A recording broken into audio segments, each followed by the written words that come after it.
আসসালামু আলাইকুম everyone, welcome back to my channel. সবাই কেমন আছেন? আশা করি খুবই ভালো আছেন। সবাই মিলে একটু ঘুরতে যাচ্ছি। আর আমাদের গন্তব্যস্থান হয়েছে ঢাকা জাতীয় চিড়িয়াখানা। তো এই যে দেখেন, আমরা সবাই আসলাম, কারণ বৌমা, তারপর আমার ছোট নানাস এবং বেআইন এরা প্রথম ঢাকা আসলো। তো ওদেরকে নিয়ে চিড়িয়াখানে যাচ্ছি। আর আগে ছোটোবেলা এত পরিমাণ যেতাম, তারপর বড় হয়ে সিঙ্গেল হয়ে এরকম মানে সিঙ্গেলভাবে যাওয়া হয়নি, কারণ সবাই দেশে থেকে আসে, একে একে সবাইকে চিড়িয়াখানা দেখাইতে হয়। কারণ যারা গ্রাম থেকে আসে আসলে তারা ভাবে অনেক কিছু ঢাকা দেখতে হবে, কিন্তু সবথেকে বেশি কষ্টময় হয়েছে রাস্তা এবং রাস্তায় জ্যাম এত পরিমাণ।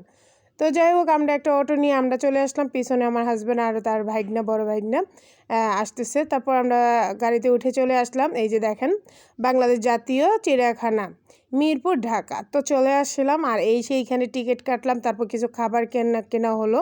তো আমার হাজব্যান্ড টিকিটের জন্য দাঁড়াইলো, ভাইগনা টিকিট কেটে নিল। আর এদিকে দেখেন অনেক খাবার, কিন্তু আপনার একটু দরদাম করে নিতে হবে আর কি। তো আসলে খুবই ভালো লাগতেছে, কিন্তু সকাল সকাল বেরোনোর কথা ছিল, কিন্তু আসলে বাড়িতে পারিনি। আমরা যখন এখানে আসলাম দুপুর 2টা বেজে গেছে। মানে আসলে 10 জন মানুষ গুছানো একটা ব্যাপার আছে, তারপর বেরোনোর ব্যাপার আছে, সকালে খাওয়া দাওয়া করে আসলাম আর কি।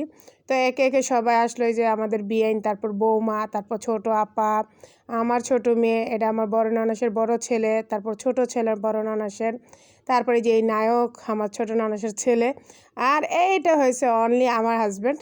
তো যাই হোক, এদিকে সবাই এসে ঢুকলাম। তারপর এখানে পাবলিক টয়লেট দেখে আপু বলতেছে বাথরুমে যাবে। তো ফ্রেশ হলাম। আর এইখানে কাঁঠালগুলো দেখে এত এত ভালো লাগতেছিল, মনে হয়েছিল একটা ব্যাগে নিয়ে নিই। আর আমার মেয়ে আর মেয়ের বাবা, ওদের তো শুধু দুষ্টামি আর দুষ্টামি। তো চিড়িয়াখানার মধ্যে দেখলাম অনেকটা মানে চেঞ্জ করেছে, একদম পরিষ্কার পরিচ্ছন্ন ছিল। হ্যাঁ, তো এটা অনেক ভালো লাগলো। আর আগে এরকম ডিজাইন ছিল না, অনেক বছর আসি না। আর এইদিকে দেখেন সবাই হাঁটাহাঁটি করতেছে, সবাই হাঁটতেছে, সবার খুবই ভালো লাগতেছে। আর চিড়িয়াখানা যতই দেখি না কেন, আসলে পুরাণের কিছু না, নতুন মানুষদের যখন নিয়ে আসি এটা দেখাইতে আমার অনেক অনেক ভালো লাগে। তো প্রথমে ঢুকেই মানে চিত্রা হরিণ মনে হয়, হ্যাঁ চিত্রা হরিণ, এইগুলা দেখলো। এই যে দেখেন, এই হরিণগুলো দেখে অনেক ভালো লাগছে, একদম বড় বড় শিং। আর আমার নানাস একদম কাছে থেকে দেখতে পারতেছিল। তো দেখে বলতেছে, ও কি সুন্দর, একদম হরিণগুলো এত কিউট ছিল। আর আরেকটা বান্দর দেখেন, সে বান্দর দেখতে যেয়ে সে নিজেই খাঁচার উপরে উঠে যাচ্ছিল। আর এটা নিয়ে সবাই কত হাসাহাসি। আর বানরের অবস্থা দেখেন। আর এদিকে আর লাইলি মজলা হাত ধরে ধরে আসতেছিল। আসলে এই যে ফ্যামিলি নিয়ে ঘোরার মজা একটা অন্যরকম। তারপর এদিকে আমার নানাস এসে পাখি দেখতেছিল। এখানে বিভিন্ন ধরনের পাখি ছিল, মানে আমি নামগুলো জানি না, অনেকগুলা পাখি ছিল। আর পাখিগুলো কিছুটা বড়, কিছুটা ছোট, অনেক সুন্দর সুন্দর পাখি ছিল। তো আর এই যে এটা হচ্ছে সজারু সম্ভবত মনে হয়। এটা কাঁটাগুলা দেখেন কত বড় বড়, আর এগুলা রেগে গেলে কিন্তু কাঁটা ফুটাই দেয়। আর গায়ে এত গন্ধ ছিল, ওরে আল্লাহ রে আল্লাহ। তারপর এগুলো কাছে থেকে দেখতে পেরেছি, আলহামদুলিল্লাহ। তো এই পাশে এসে দেখলাম ভাগ মামারা ঘুমাচ্ছে। আর আমরা যেহেতু দুপুরে আসলাম, ওরা খাওয়া দাওয়া করে দেখেন দুইজন, একজন উপরে টেবিলের উপরে, আরেকজন নিচে।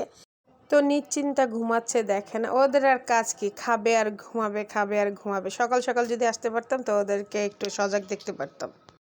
আর এইখানে যে উল্লুকটা দেখেন, দুইটা হাত পা গ্রিলের মধ্যে ধরে ওরা মানে বসে আছে দেখেন।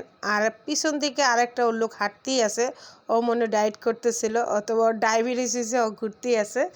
তো যাই হোক, এইদিকে এসে ইমু পাখি, হ্যাঁ ইমু পাখি ছিল। তো ইমু পাখিগুলা দেখেন কত সুন্দর লাগতেছিল, একদম কাছে এসে আমাদের সাথে দেখা করতেছিল, হাই হ্যালো দিচ্ছিল। আর এইদিকে ময়ূরের যে নাচ, ময়ূর পেখম মেলে একদম সবাইকে নাচ দেখাচ্ছে। আর এটা আমার নানাসরা দেখে অনেক পছন্দ করেছে, কারণ সারা জীবন ময়ূরের নাচের কথা শুনেছে, কিন্তু আসলে দেখা হয়নি। তো যাই হোক, এই পাশে আবার আমার ছোটো মেয়ে দেখা হলো যে জিরাফ আছে। আর আমরা এদিকে জিরাফ দেখে অনেক ভালো লাগতেছিল। আসলে আমাদের এগুলো তো সব মুখস্থ করা, কিন্তু যারা নতুন আসে তাদের কাছে অনেক ভালো লাগে আর কি। আমার ননাসের হাসি দেখেই বুঝতে পারছেন যে আমার ননাসের খুবই খুবই পছন্দ হয়েছে। আসলে আমার ননাস দেখে খুবই ভালো লাগতেছে। আর দীপা রূপাকে আমরা অনেক মিস করতেছিলাম, আপু অনেক মিস করতেছিল। আর এদিকে মনে হয় মাদ্রাসা থেকে আসছিল অনেক হুজুরা, ছোট ছোট ছোট ছোট জান্নাতি ফুলগুলা আসতেছিল। যাই হোক, এই বাচ্চাগুলো দেখে আমার অনেক ভালো লাগছে।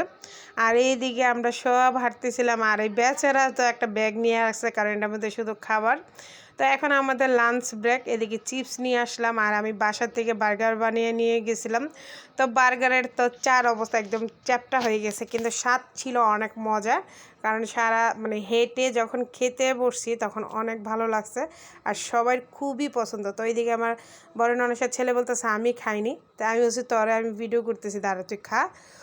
তারপর ও আবার খেয়ে নিল।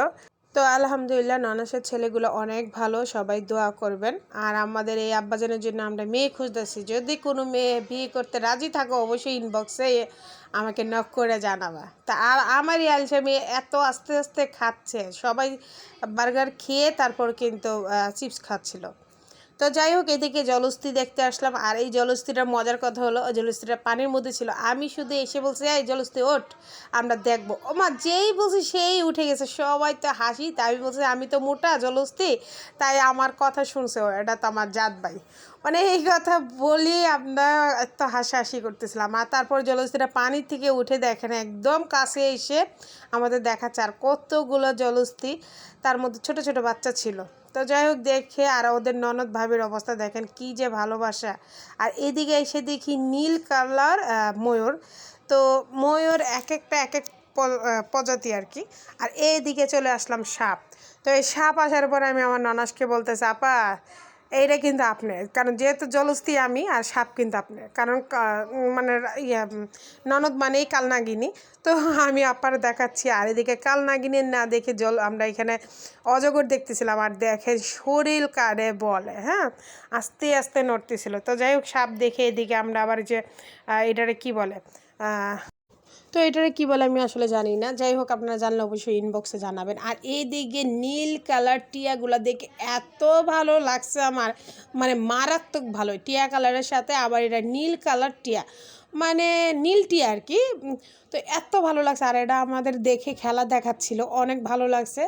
তো বাইকনারা এদিকে আবার আইসক্রিম কিনলো, তো আমরা সবাই মিলে আবার আইসক্রিম খাচ্ছিলাম আর দুষ্টামি ফাজলামি করতেছিলাম। একটু পর পর রেস্ট নিচ্ছি, একটু পর পর দুষ্টামি করছি। আসলে চিড়িয়াখানা আমরা কিন্তু 3 ভাগের 1 ভাগও দেখি নেই, তারপরও আমাদের এই যে একসাথে আসার একটা মজা যেটা, সেটা অনেক ভালো লাগছে, বিশাল ভালো লাগছে। সবাই মিলে যখন ঘুরতে গেছিলাম অনেক ভালো লাগছে। আর আমার বড় মেয়ে তো শুধু বলে আম্মু এতদিন মনে হচ্ছে আমরা একদম বড় একটা জয়েন্ট ফ্যামিলি আমরা বাস করতেছি। আর আমার এই ভাইগনা শুধু পানি নিয়ে, আগে খাবারের বোতল ছিল, খাবার যেহেতু শেষ তারপর পানি। আর এইটা আমার সব থেকে বেশি ভালো লাগছে, একটা লোক তার মাকে হুইল চেয়ার দিয়ে নিয়ে যাচ্ছে। আমার কাছে এই জিনিসটা অনেক ভালো লাগছে। আলহামদুলিল্লাহ, ছেলে হইলে এরকমই হওয়া দরকার। তো এইদিকে আমি ভিডিও করার সময় আমার হাজব্যান্ডের কাছে ব্যাগটা দিয়েছিলাম। তো আমার হাজব্যান্ড ব্যাগটা নেওয়ার সিস্টেমটা দেখে আমার যে কি হাসি পাইছে। তো যাই হোক, এদিকে দেখেন কৃষ্ণচূড়া গাছ। আসলে এখন কি কৃষ্ণচূড়া ফুল ফোটার সময় কিনা আমি জানি না, আমার কাছে অনেক ভালো লাগে। আর এটা বের হওয়ার সময় এই ম্যাপটা দেখেছিলাম। আসলে এটা কিন্তু ঢুকতেই ম্যাপটা পড়বে আপনাদের কাছে যে কোন সাইডে কোন পশু আছে আর কি। তো আমরা কিন্তু চিড়িয়াখানা 3 ভাগের 1 ভাগও ঘুরি নেই, তারপর আমাদের কাছে অনেক ভালো লাগছে, একসাথে ঘুরছি যে এটাই। আর আপু আর বিয়েন আসলে হাঁটতে পারতেছিল না, আর যেহেতু চিড়িয়াখানা শুধু হাঁটা আর হাঁটা, এর জন্য আমরা চলে যাচ্ছিলাম। আমরা বের হয়ে গেছি 5:30টার দিকে। তো এইখান থেকে বের হয়ে আমরা আবার কিছু খাবার টাবার খেয়ে নিয়ে নিলাম। তো ভিডিওটা আজকের মতন এই পর্যন্তই। সবাই ভালো থাকবেন, সুস্থ থাকবেন। ভালো লাগলে অবশ্যই লাইক আর শেয়ার কমেন্ট করে যাবেন। আর যারা ফেসবুক পেজ থেকে দেখতেছেন অবশ্যই একটু ফলো আর একটু শেয়ার দিয়ে দিবেন। তো নেক্সট ভিডিওতে দেখা হবে ইনশাল্লাহ। আজকের মতন বিদায়, আল্লাহ হাফেজ।